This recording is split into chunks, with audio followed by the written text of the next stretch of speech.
Okay, wonderful. Let's start since we don't have too much time. It's great to see so many participants, so many of you. So in this hour and a half or a little bit less, we will be talking about quality and standards and how can standards support high quality climate services. This is a joint session organized by Andreas Wilbach and myself with the support of our respective work packages within Climate Europe 2. And just to give you a little bit of context, we are two different work packages, one of them working on standardization and the other working on quality, and in the spirit of breaking silos, as has been discussed before, we are sort of trying to bridge these two topics because they're obviously relevant one for the other. So just to give you a bit of an idea of what to expect today in this session. So we want to know who you are, who is here. So I will just briefly run a very short sort of Mentimeter survey asking you about your background. And then we will have a series of presentations, and then we will have a general discussion in which we will sort of be again supported by Mentimeter to revisit some of the themes of our presentations. Just as a broad introduction, the reason that we are encouraging and having this discussion is, one, that we have already progressed some on these topics, and second, we do know that this being a CSA, our work will only be successful if it really includes the climate services community at large and everyone that is involved in climate services. So, so we are really interested in your feedback and your input on these themes. At the end of the session, I will also show a slide that will have a QR code and show you how you can join the Climate Europe 2 community to be further involved in these themes. Okay, so I take it everyone has been using Mentimeter before, so here is the way that you can join our survey. It's the same for now and for later. I will show the slide again later, but you can use the QR code or go to menti.com, and here is the code, and the slides should appear either on your computer or on your phone or tablet, whatever software thing you're using. Okay, so what we want to know is get to know who you are. So first of all, we would like to ask what your professional background is. So there's a series of options. So if you're from business, NGOs, public policy, research or academia, or media or anything else. I will wait a few minutes. Well, maybe less.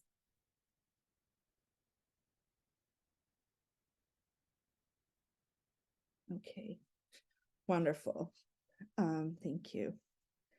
I think we have everyone here. Then we want to know a little bit about your role within the climate services community. So what role do you play? Are you a climate service provider? Are you not really directly, but sort of involved in climate services? Are you a user of climate service? We recognize that sometimes providers can also be users, depending on sort of where in the process they are involved in. So yeah, I think we could have maybe.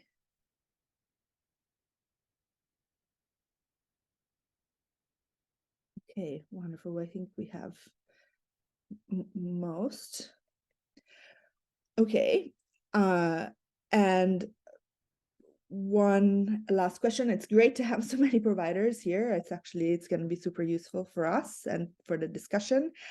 And then finally, we would like to know, like, obviously there are some for which you will have a lot of background knowledge, some of others. So these are sort of the three core or two core themes of our session, right? So quality management, quality standardization, but also climate services in general. And you can do from a scale for from 0 to 5, I think, or from 1 to 10, 0 to 10, what your knowledge is. It's just a subjective assessment of what you think your expertise is on these themes.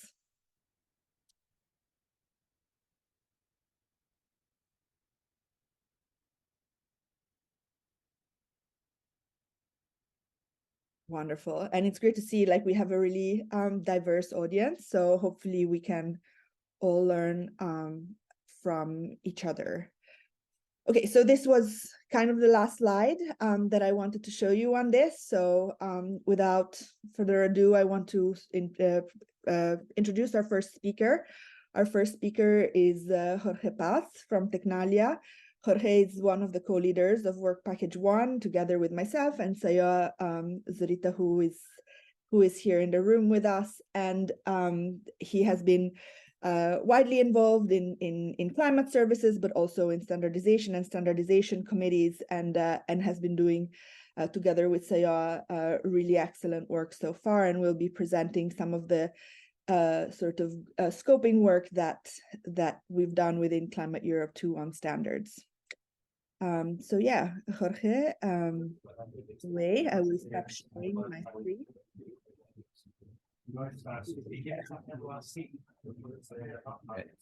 Thank you. Thank you, Marina, for the nice presentation. I'm going to introduce a presentation about the standards and climate services. Let me share my screen.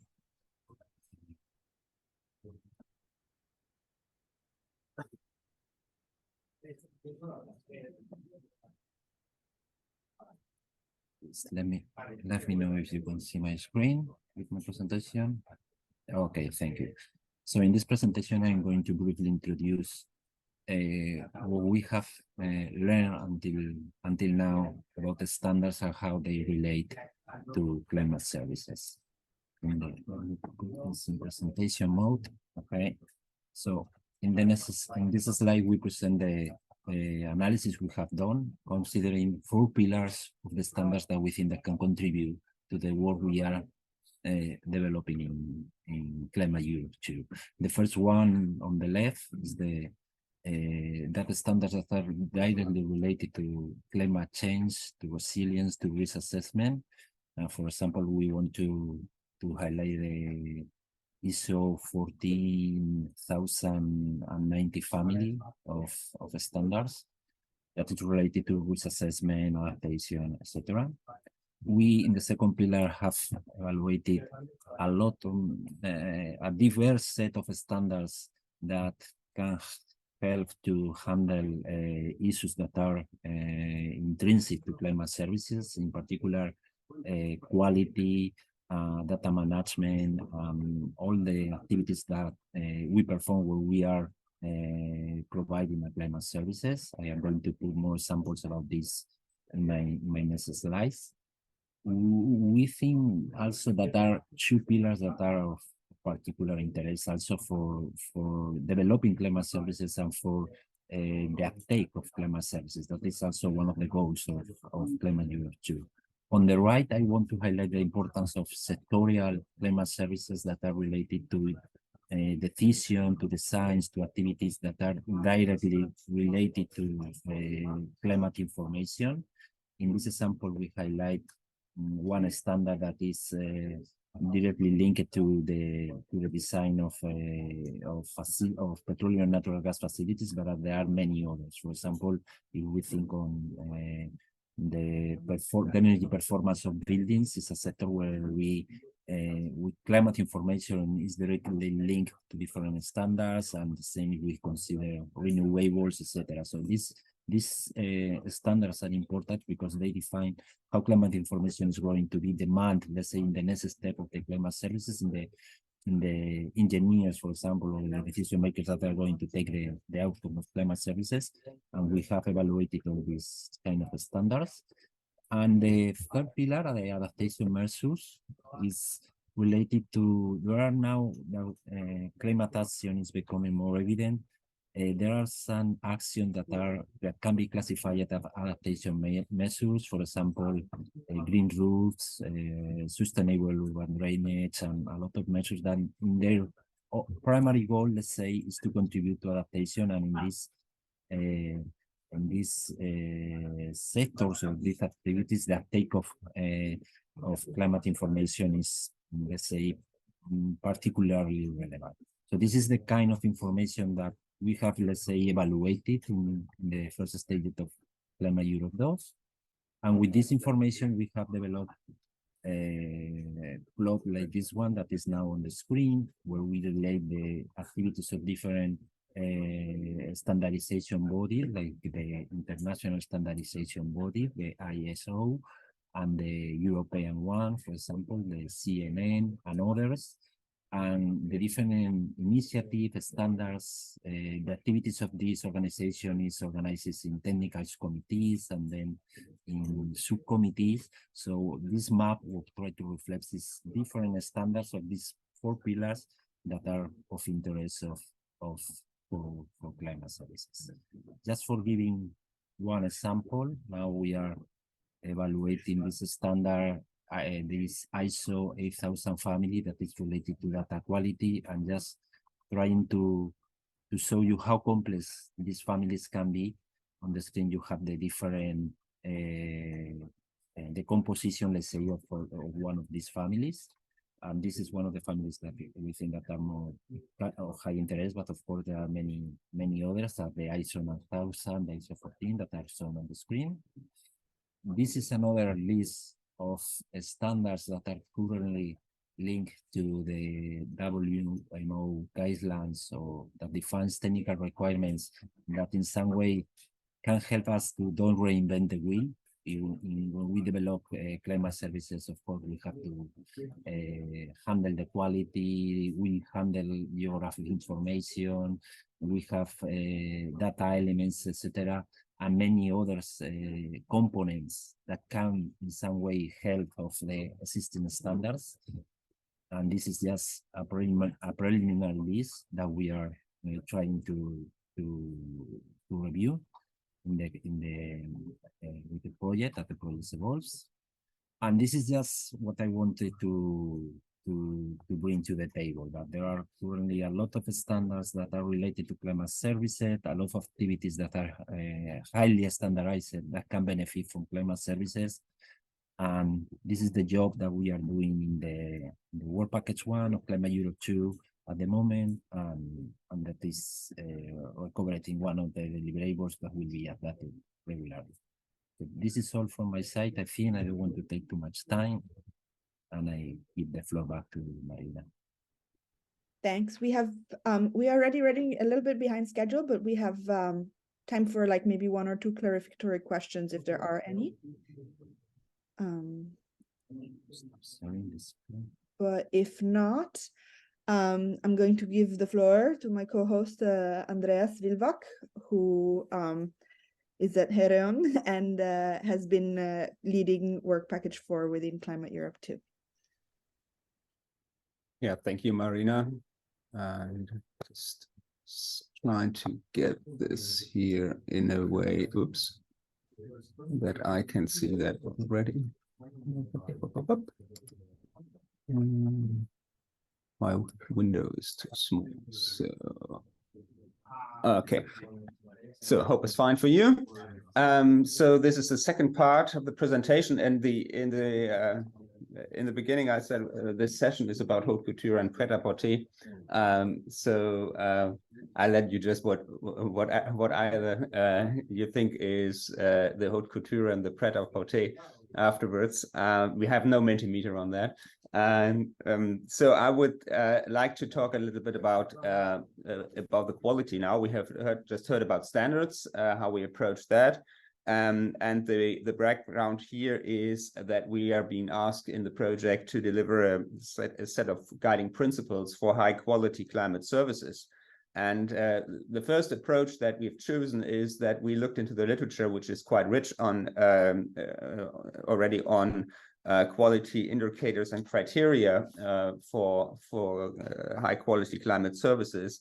And I'm just starting off here with a citation from a paper from Weichselgartner and Arheimer a few years ago, stating that it is ill-advised to believe that the success of climate services can be increased only through more accurate data or better targeted information.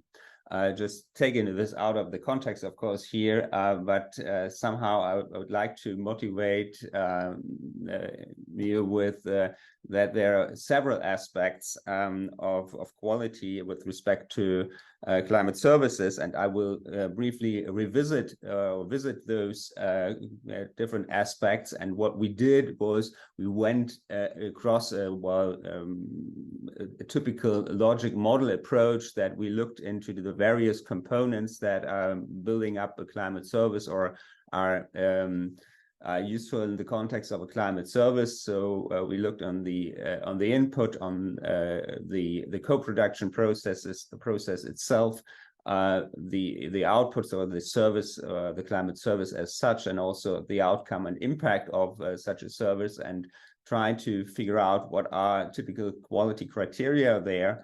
And in the end, I will then pass this back to the standardization group and say what of those might be standardizable in a suitable way, and where it might make sense, where it supports a better quality of climate services in the future, and where perhaps our components which are not so easily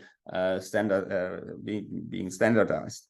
So if we look into, say, these components here, I would look first into the input, the data, the basis. We heard about that in the discussions in the beginning of the Webstival already a little bit.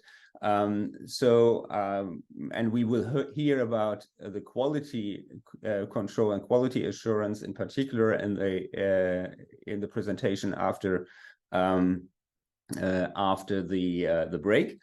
Much more. So, of course, well, data quality control of data is something we in science know a lot about, and we have measures there how to quality control our data, but that's not the whole story. So the data has to be suitable to address the problem in the context of climate services. And what is very important, and unfortunately you can't listen the parallel session right now, so I invite you to listen to the recording perhaps later on.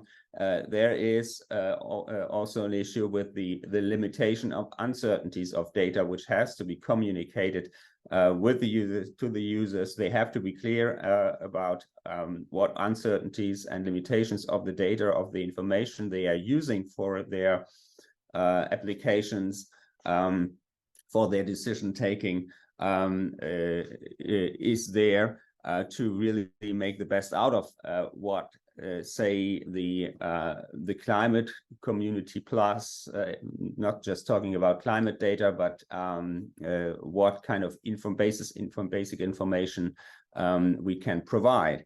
And so the last point here is I put also on, we have to make clear that the scientific expertise is clear and proven. So we have in the climate community also people which might not be have a good reputation, and sometimes it can be hidden. So this is also an issue which is important to the user, that he can, well, has trust, and it is transparent for him, for her to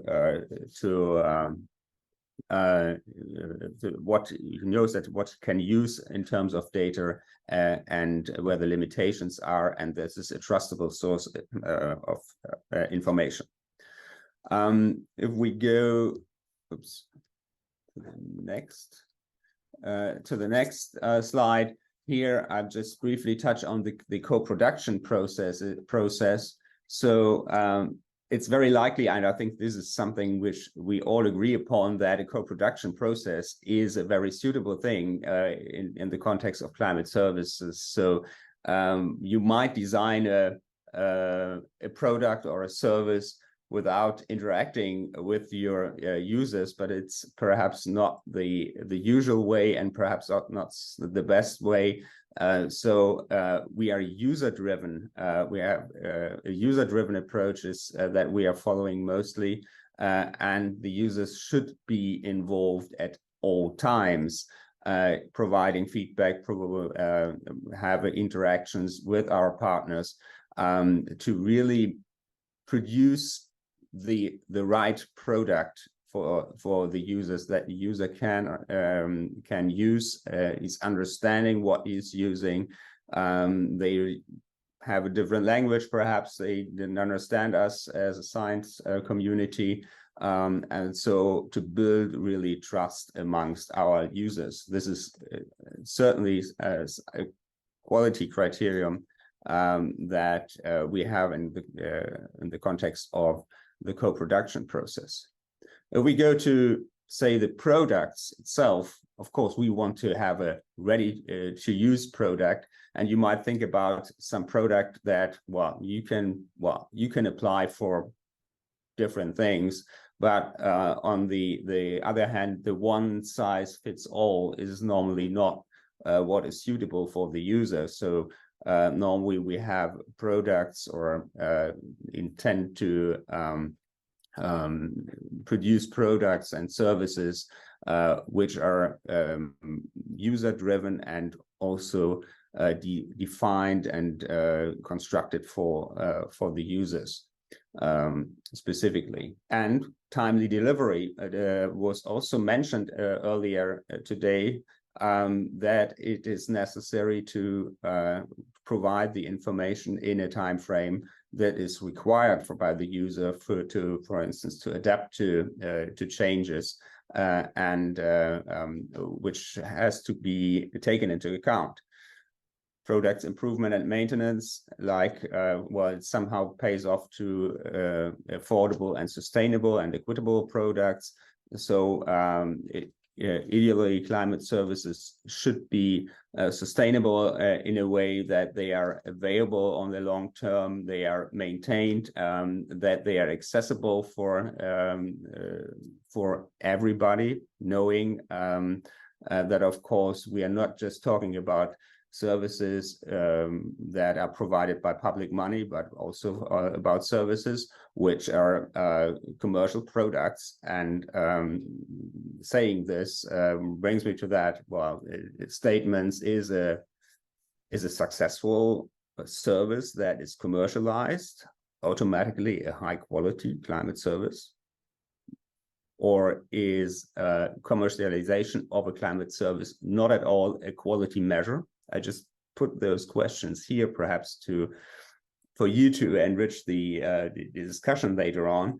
If we talk about public versus private products, are there different quality measures that have to be applied?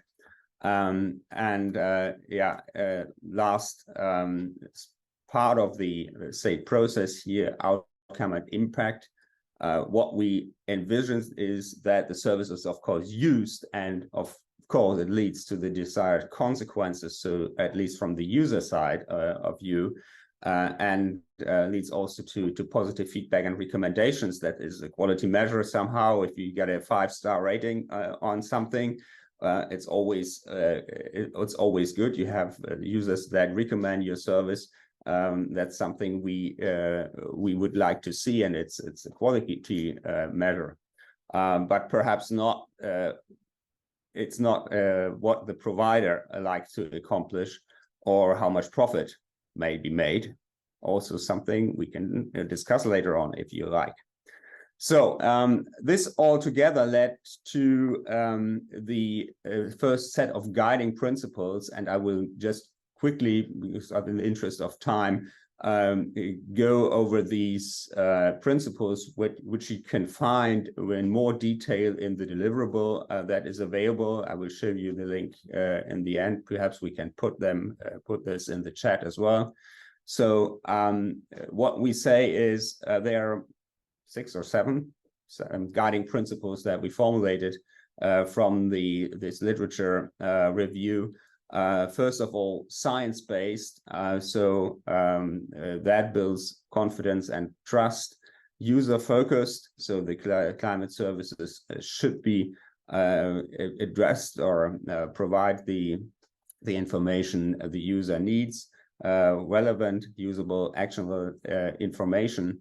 It should be transparent. This is very, very important, comes up over and over again, that we have to be transparent about our sources, that we have transparent about the input and the process, so that it's understandable, and building of trust is a very important issue in the whole process, which should be collaborative.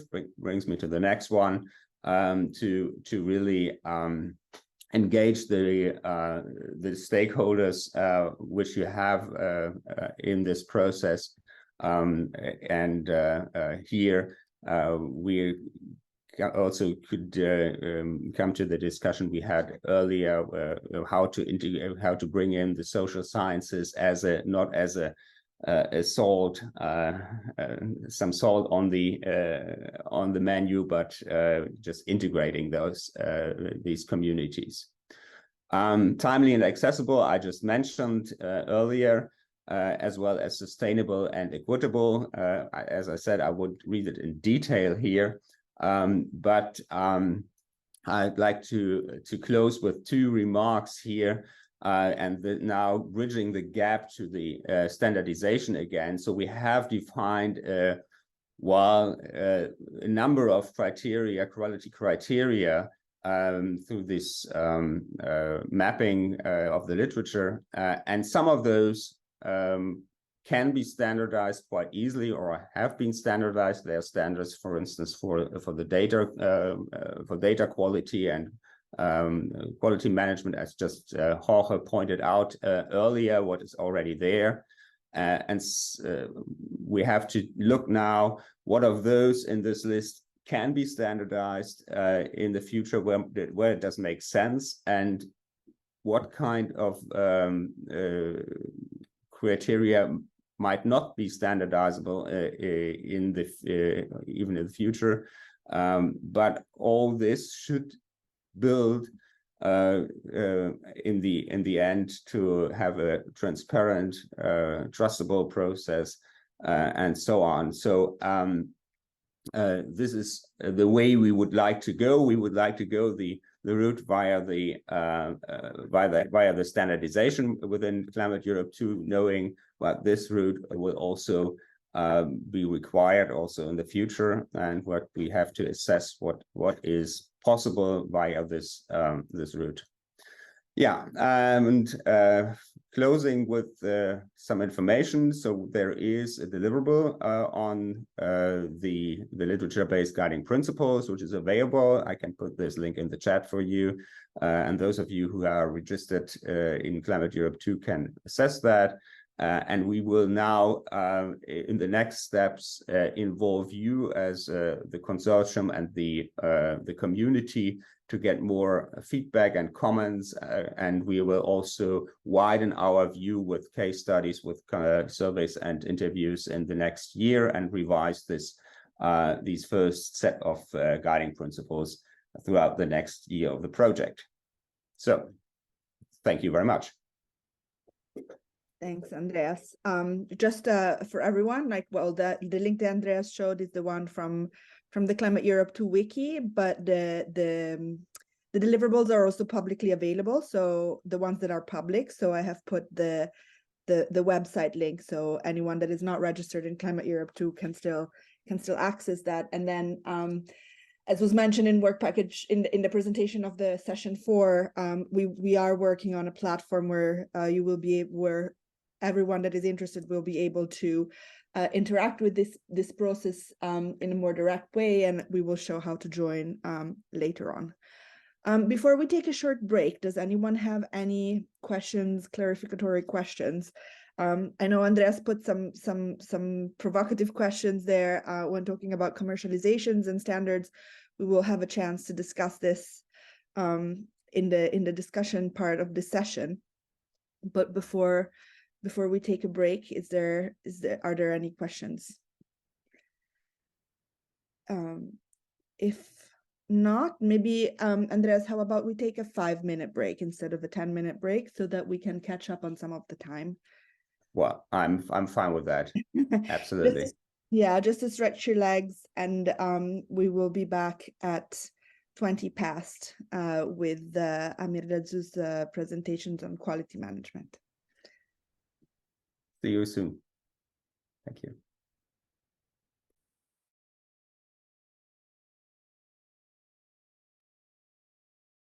So, back again. Yes. Yeah, just asking people to just briefly turn their camera on. Yes, Suraj, you have a question? Yeah, I did have a question earlier. You were very quick, so I wasn't quick enough to put my hand up and mute, etc.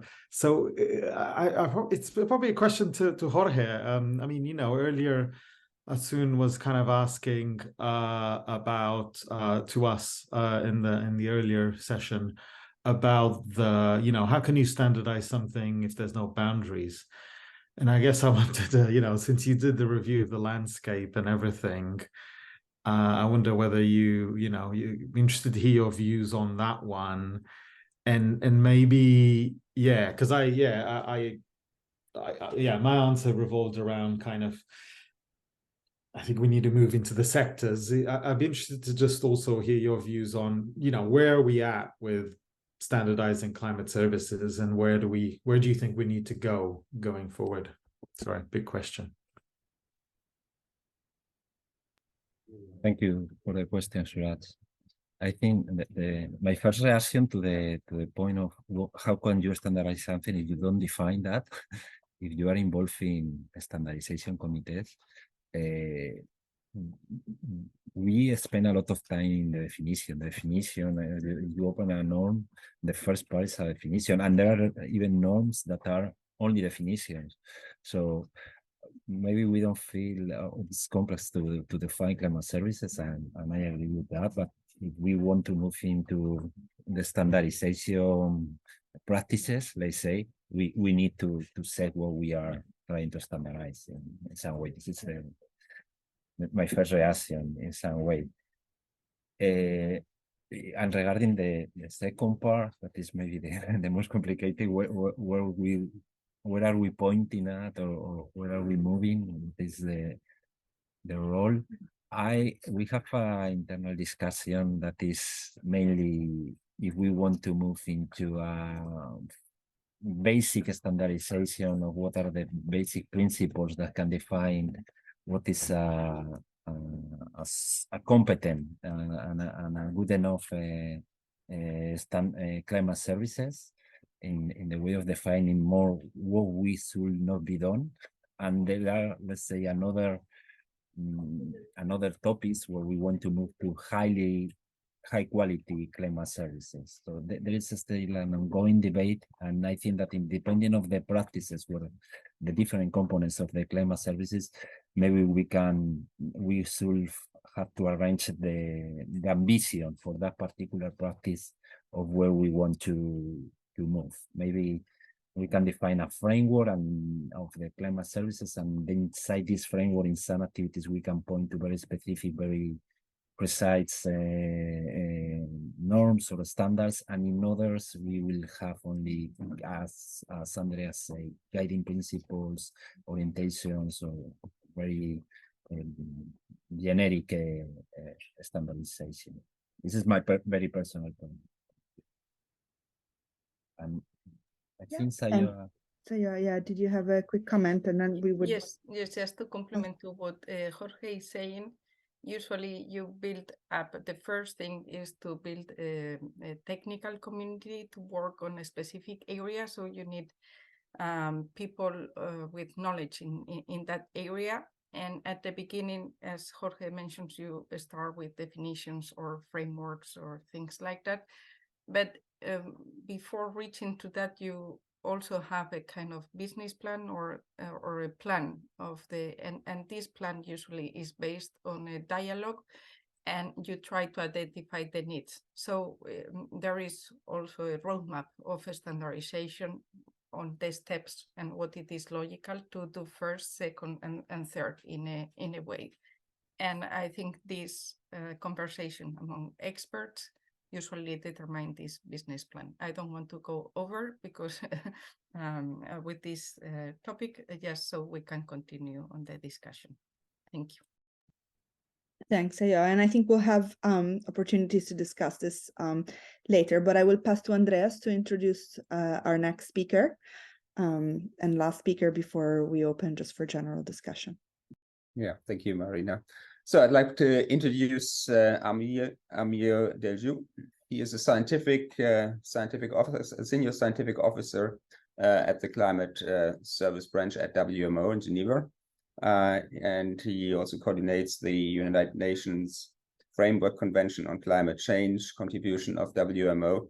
He has a background in meteorology and is at WMO since almost not 20 years, but almost 20 years already, I think. And he will give us an introduction about WMO quality management guidelines for climate services that you might know or not, but after his presentation, you will know what WMO is doing in that area. So the floor is yours, Amir. Thank you. Thank you very much, Andreas and colleagues, for having me here. I've listened to presentations. They're all interesting and complementary. They're all in one direction. So let me share my presentation. I don't know how is the quality of microphone. If it's not good, I change it. Okay. Do you see my screen? Yes, we can. We see presentations like your presenter side rather than the other. You have to switch. Okay, let me swap the screen. Yeah. Okay. Is it okay now? Okay, yeah, thank you. Now it's fine. Yes, okay. As Andreas introduced me, my background is climatology. I am in Climate Services Branch. It's a couple of years that we have started thinking how to implement quality management system in climate services.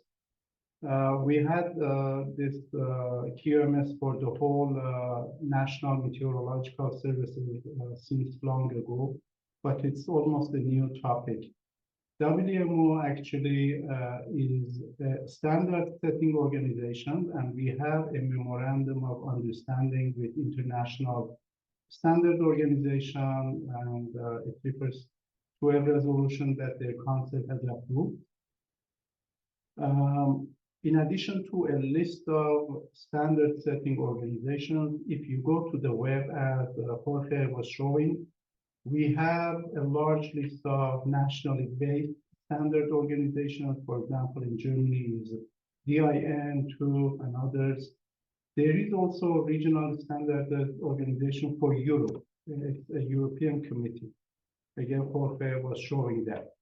So these are certifying bodies, either at national or regional level, and organizations which seek certification should approach them, but it requires a lot of other prerequisite action to take.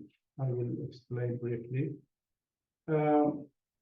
First of all, quality management is a recommended practice. In our language, in WMO, for recommended practices, we refer to word should.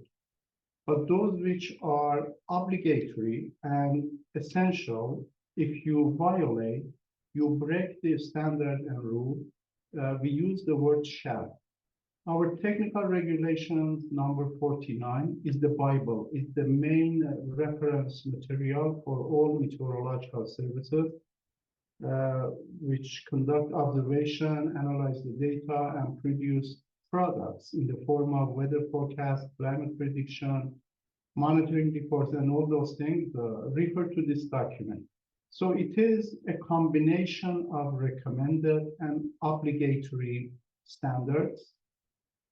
And in the way forward, we try to make obligatory standards bigger in this document compared to recommended practices. So that's the contribution to quality management system. I have put the link here. You can download this document. The most updated version is 2021. Our technical commissions keep update such documents after intergovernmentally negotiated processes. We have also another document that provides the basis for running quality management system in national meteorological and hydrological services. This is publication 1100. It is translated into 6 languages, the UN languages. The link again is there. This document explains from A to Z. If you want to have QMS certification of 9001, 2015 standards, either it is GEMIX, it is Technalia, it is a meteorological service of a country, Deutsche Wetterdienst, any country. They should follow the processes explained here. And it has in the annex, in appendix, 22 templates. These templates are taken from ISO 9001 and customized to the work environment of meteorological, hydrological, and climate services. So when you page and use these templates, you put that in the context of your organization, you will find how complicated and challenging it is to respond everything and provide evidence to your responses in those templates. We have also another publication which I had already mentioned in previous presentations. It is publication 1221. We have converted the previous publication specifically into the context of climate services in 5 areas: climate data management, climate monitoring, how to analyze, what are the methodologies, standard practices, produce past climate review, climate prediction for future climate, what are the standards, climate service delivery, what is the standards for user feedback, how to collect them, what is the standard template, what are the processes, how to address the requirements to produce customized information. And the last one is climate information communication. The processes are explained again in this document with the link here. And when it comes to 9001, 2015 quality management system, it is an umbrella standard. It can be used by any international organization, by any national entity, by any private sector company, by everybody. And the beauty of that is that in the end, you get sure that your system is healthy. It is based on transparent and clear criteria, and you are in compliance with the criteria and standards that you have chosen. So how do we achieve this 9001 standard? The system, the organization should be fully audited. It goes through a deep auditing process, internal and external. The certification is valid only for 3 years. Every year you should review your corrective actions and then keep the standard. If you lose those kind of, you don't address the gaps or you don't take remedial actions that auditors have identified, you will lose in next period this certification. This kind of certification brings credit to any organization, whatever they do. Either they build instruments, they have a certain technical product, or they just provide services. It applies to everybody. And in meteorological services, in WMO community, we promote this practice, and currently more than 80 med services in the world have achieved this certification. So the driver in our community is, first of all, we need to show that our services are in compliance with regulatory requirements that we have set, and we satisfy the user community and customer services meet their requirements because of the feedback, established feedback with the service provider, And then we provide a sound, credible, and cost-efficient practice and services. Quality management system is all based on auditing. So first of all, it's better, it is highly recommended any organization or service that seeks to be certified, first of all, to have 1 or 2 internal auditors recruited to work in their service. They establish a quality management office. You need to have a quality manager to monitor the processes, to prepare your organization for external auditing and for certification ultimately. That's why since 4 years ago, we have started training a selection of experts from meteorological services to be accredited, to be certified as internal auditors. So this practice is going on, and they have the International Register of Certificated Auditors criteria. Myself, fortunately, is one of them as lead auditor. And so we are building now this network of internal auditors and lead auditors. Quality management has 2 aspects. One is concept. In previous presentations, I was listening about these concepts, what are the approaches. The other aspect is how to implement that. And implementation starts with having auditors, having templates, setting your criteria, and moving forward. So based on these lessons learned and the potential that we have in our hand, we realized that there are 3 options ahead of us. One is umbrella certification, which applies to every organization, is ISO 9001 QMS. We are implementing that. It's moving very well. But then we realized that external auditors who come to Med Services, who come to WMO, they are not familiar with technical aspects of meteorology, climatology, climate services. It is highly preferred that we train auditors from within our own community, also to help other parallel organizations, sister agencies, and others. So this is umbrella solution, which is in place and we are implementing. Second solution is a kind of joint ISO WMO climate services standard. This has a long way to go. It is ideally the best way, but it has a long way to go. Our Congress and ISO Congress need to agree to establish a joint committee. We work together. We put on the table all standards, technical standards from our side, process management standards from ISO to put on the table to build and create a merged document. This takes ages. We have not yet even started, even if we have preliminary discussion and consultation with ISO. But in future, it may happen and we may reach that level. We have also a third option, which is WMO Climate Services Standard. This is independent from ISO. We use ISO templates. We put into our own requirement and context. We develop our own network of internal auditors and external auditors to go and audit the neighboring country, the neighboring agency. But there is a problem.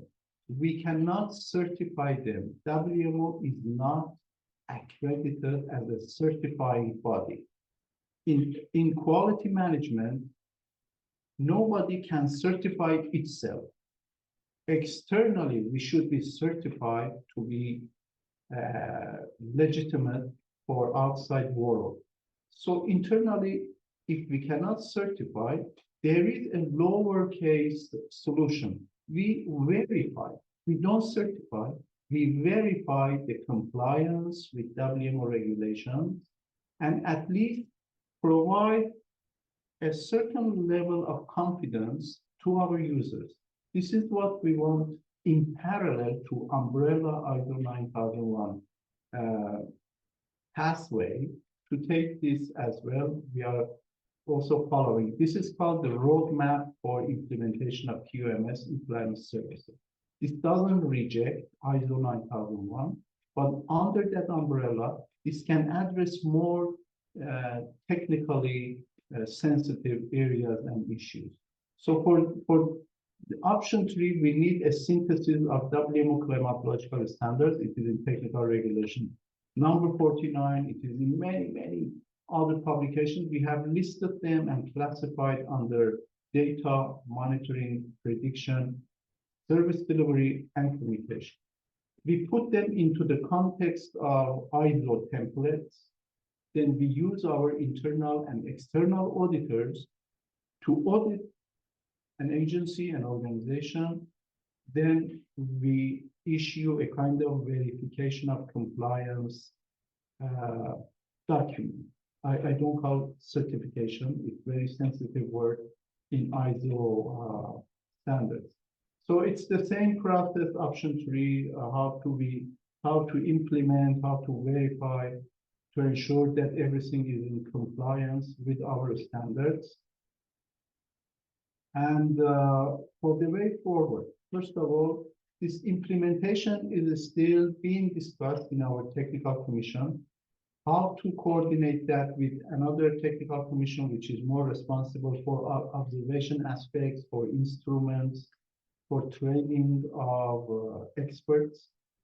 Then in terms of confirmation of compliance, what to confirm. Some of our member countries would like we just confirm or classify their capacity level, not the quality of their services. For process management, we use ISO 9001, but some of our, again, member countries would like we verify their products. I was listening to first presentation. Even Andreas was focusing mainly on data aspects. Data is a product. How to certify data time series or this kind of products. So these are very specific areas. Jorge was showing ISO 8000 standards. This is a solution, but it should be discussed with WMO community, with data providers to see can they put in the context of their own organization and the technical work or not. And then what is an internal body to issue the compliance? We have this internal and external auditors. We are thinking to build this network in all continents. They become responsible for that activity. Another gap that we have is the standardization of definitions in climate services. The terminology, we don't have a unique, globally agreed terminology. They are here and there. IPCC has its own, WMO has a very old meteor term, a process has started to update that. There are a lot of things. We don't have, the whole world doesn't have one unique standardized definition of key terms for climate services. And then we want, as I mentioned already, to expand our obligatory standards that require shall conduct, rather than recommended practices. Recommended practices leave a lot of leeway to ignore, or it confuses both the practitioner and the user. Where is it? So should I do it or not? Should is a little bit loose. We are moving towards shall to further strengthen our technical regulation. So this was my last slide. These were just pieces of experience that we are going through, wanted to share with you. Thank you.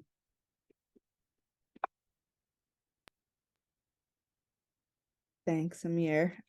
Thank you very much for this very interesting presentation. I was wondering if anyone had any questions for Amir in particular before we move on to the sort of broader discussion question. And maybe while you think about it, I actually have a question for Amir. So one of the goals in Climate Europe 2 is also to think about equitability of standardization processes and standards that support an equitable community. And I was wondering to what extent these kind of considerations are being discussed within WMO, especially when you're mentioning not just sort of standards, but also certification, and a lot of the certification currently comes from these private bodies and require a fee, and as such might be exclusionary. So I was just wondering what your thoughts were on that, and whether you think that there are ways forward. Yeah, thank you. It's a good question. Actually, quality management process and certification is a very expensive practice. It's very costly.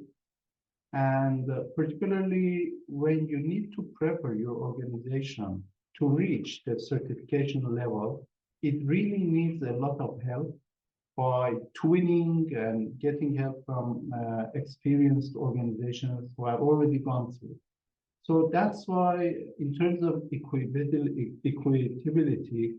we are training internal auditors in developing countries, least developed countries, to be self-independent, to prepare their own service, to bring a level that when they apply for external certification, they have already gone halfway through, and then it will be much cheaper and straightforward and easier to reach ultimate certification level. So capacity development in terms of developing a network of internal and lead auditors, find a reasonable number in each region to help each other. We also have twinning measures, country A to help B to reach that level. So this is what we can contribute to equity aspect. Thanks, Amir. Suraj, you have a question. Yeah, no, thanks very much for that presentation.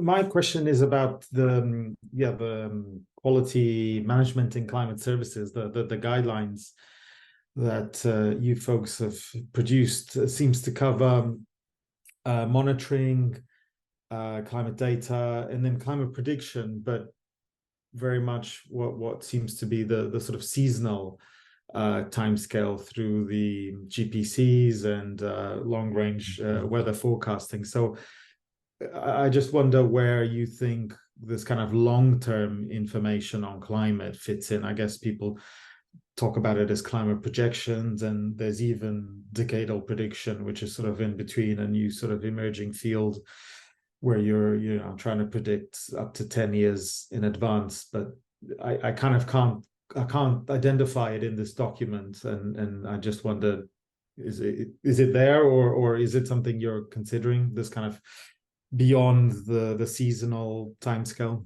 Yeah, thank you. Yes, this publication goes back to 2018, and the prediction part comes from our another technical commission, not from climate, from another technical commission which is responsible for weather prediction, going longer to longer term. So in 2018, even decadal climate prediction was a little bit in question. And it was a kind of a gray area between climate and weather community. Now in 2023, we have more clear understanding. We have additional guidelines and publications which are developed. In that document, we are referring to global data producing centers, GDPFS, but that now has moved to WIPS. It is WIPPS. I don't remember the acronym. In next edition of the same publication, we will reflect them. And also we have now better understanding on the standards for climate projection, which is 10-year and beyond. We will include them. Yes. So that will be included in our next edition. Thank you. Sorry, when will the next edition be published? Sorry if I missed that. Do you know, Amir? No, actually, I've not yet started that. We should first establish an expert team to discuss the gaps and findings that technologically, scientifically have developed, what to improve, because our publications are the result of intergovernmental consultation. It's not just hiring a consultant to develop the text. The consultation takes time, and I take this group and the whole Climate Europe too as a very strong source to invite for consultation and contribution to similar documents. Yeah, thanks, Amir. That's very useful. Does anyone else have questions for Amir or any of the previous speakers? Yeah, I just wanted to follow up on Amir's last comment. So my question would have been, how can we support your process? Or well, we have seen that we can learn, I think, a lot of what you've done, and we have also learned how complicated these processes are, and well, have a very long timeline, which is presumably much beyond such a project. But on the other hand, I think if we have expertise and can somehow provide useful information for you, I think everybody's happy to do that. Yes, thank you, Andreas. That's really a good opportunity to interact with this project. I see the area of standardization, a great platform to expand and work, particularly on definitions and terminologies, and also review of the criteria and existing technical standards. We further go into detail under the classification of data, monitoring, prediction, service delivery, and communication. We are not that much advanced in service delivery. We need to learn from non-governmental organizations, from NGOs, from even private sector. Unfortunately, Met Services have only established a dialogue with government to satisfy their requirement. In broader, the user community is in a gray area. So we learn from you, user interface standardization. And when it comes to certification, ISO certification of products, I saw in Jorge's slide referring to data, ISO standards on data. It will be good if we have a kind of consultative meeting to see what are those standards, how much they fit to our work environment, and what are the templates for auditors if they want to certify such standards, or how much we can use those standards. We reflect in our future guidelines and publications as a joint publication. So these are great, you know, each of them take a lot of in-depth work and expert team work. Yeah, I see these areas quite strong and feasible. Yeah, definitely. And maybe just a quick note before I pass to Jorge that yeah, in Climate Europe too, we are also working on terms, the terminology and glossary. So definitely there's overlap there, and we should definitely collaborate. But yeah, Jorge. Thank you very much for the nice presentation. It is very, for me, it's very interesting the work that WMO is doing. I think that is for example, the work on the templates, you know, how you particularize, how you set the requirements for a specific activities from a norm that is very wide, that can be applied to almost everything. I think that the ISO 9000 family can be applied to this t-shirt, how this t-shirt is done, or for this pencil, how we set the standards for the meteorological service and for climate services is great also. And I think that another very interesting point from your presentation is that you have presented, this is not the whole framework. This is not only about fixing the standard or what are the requirements, you know, how do we verify this, who is verifying this, who is certifying this, who is certifying the auditors, and all this kind of question. How we move to this kind of how we reach, for example, I think that in the case of mitigation, we always use the sample of mitigation. No, in the case of mitigation, it's very well defined with how the scheme is defined. You know, that is not maybe the best example for this, but it's very well defined. And just a reaction to your comment about how difficult it is to define maybe this part of the service delivery, how a service, how we create the climate services is maybe the most complicated part of being certificated, and we are thinking on that, and maybe Sayura can elaborate on that. We are really looking for standards about how you interact, how you engage with the user, how you create this part. And it's not so easy as maybe with the data part, with the metadata part, let's say with the most technical parts. So thinking on this part and thinking loud, maybe, is if we can use, let's say, the great flexibility of the open norms that we are using. The ISO 9000, and really, as I said, it's very open in the way that can certify almost any activity of my value chain in some way, no? So if you think that maybe the flexibility of the context that we are using, maybe the user can define what are the activities that can be standardized and not. I am thinking more from the private sector, where it's a very diverse set of actors. We are some of us performing some activities, maybe others. We are trying to create value chains. So I would like to ask you, please, Amir, to elaborate on this, how you see this part a little, if it's possible, how we can, let's say, be in some way open to this very diverse set of actors when we move to the climate service community. Yes, it depends. Actually, we are mostly talking about standardization and running quality management for service providers, not the user community.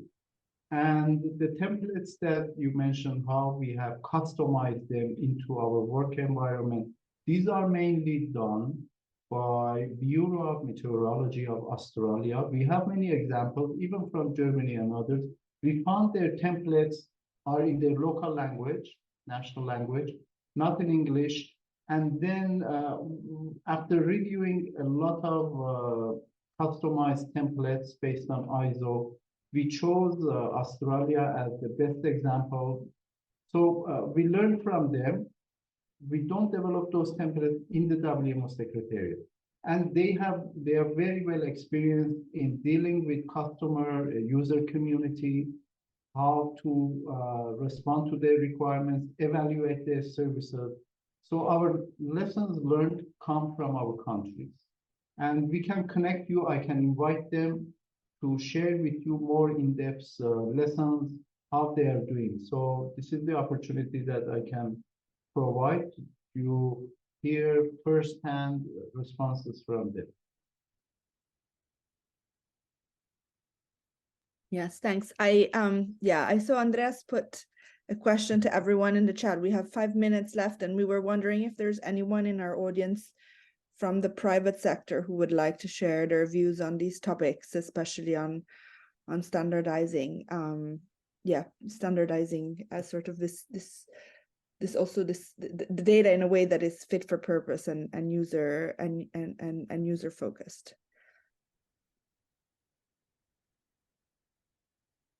Or if anyone else had a comment.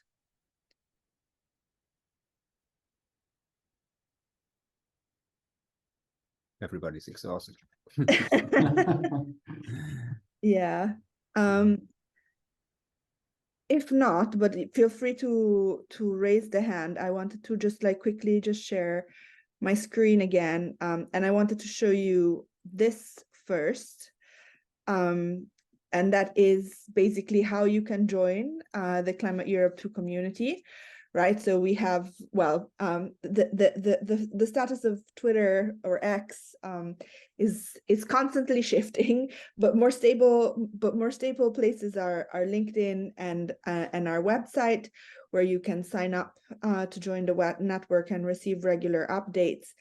And we will have and we are developing as a consortium a platform where you will be able to interact with our outputs also as they are produced.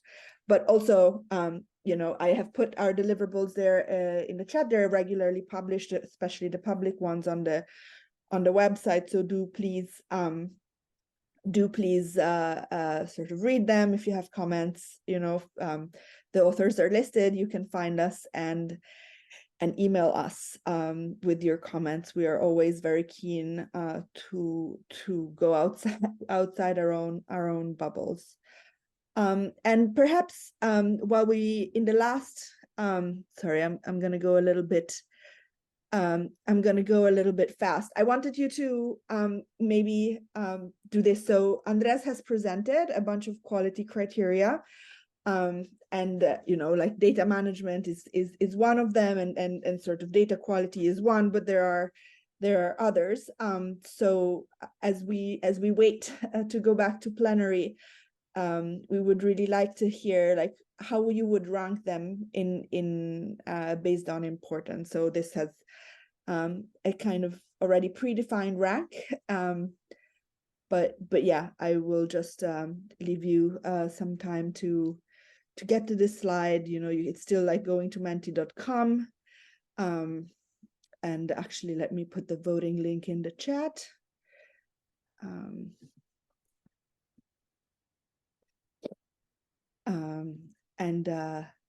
Yeah,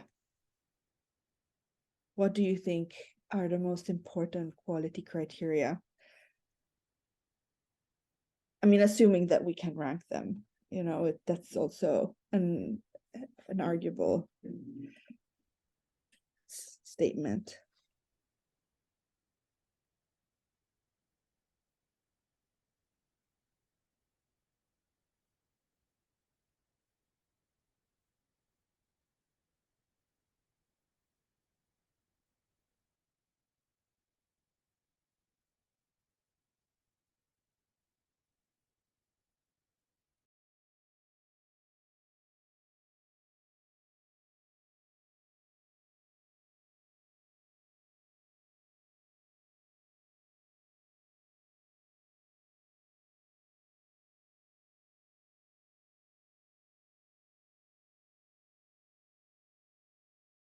Yeah, that's nice. That's somehow what I expected.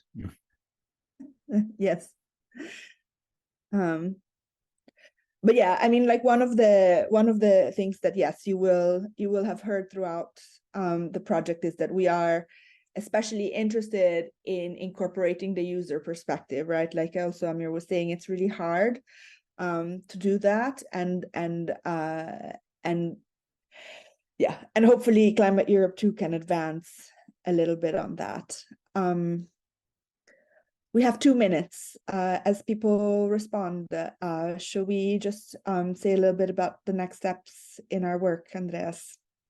Yeah, I can do that. But I already put this somewhere in the presentation. So our next steps on the quality part will be that we like to encourage more feedback from the community, but we will also look into a number of case studies that have been performed or are in process to learn more about the quality aspects, and what Marina just mentioned, the perhaps the more bold thing we have to crack is to get out to the users, to do some surveys, some interviews, and I'm in particular interested to get more views from the private sector, because they have a different agenda, they have a different way of working, and we can't ignore this just by well, imposing our, say, more scientific or academic view on all this. So the climate service landscape is very broad, and we have to also include their views to get a more comprehensive and a more detailed view on the quality aspects over the next year. Yeah, definitely. And I have, since we have a little bit of time, I've passed to the next slide. So if you think there's anything we've missed that's really important, please feel free to type it in, and we're recording these answers. But for what regards the standardization session, I have 50 seconds and I'll be super fast.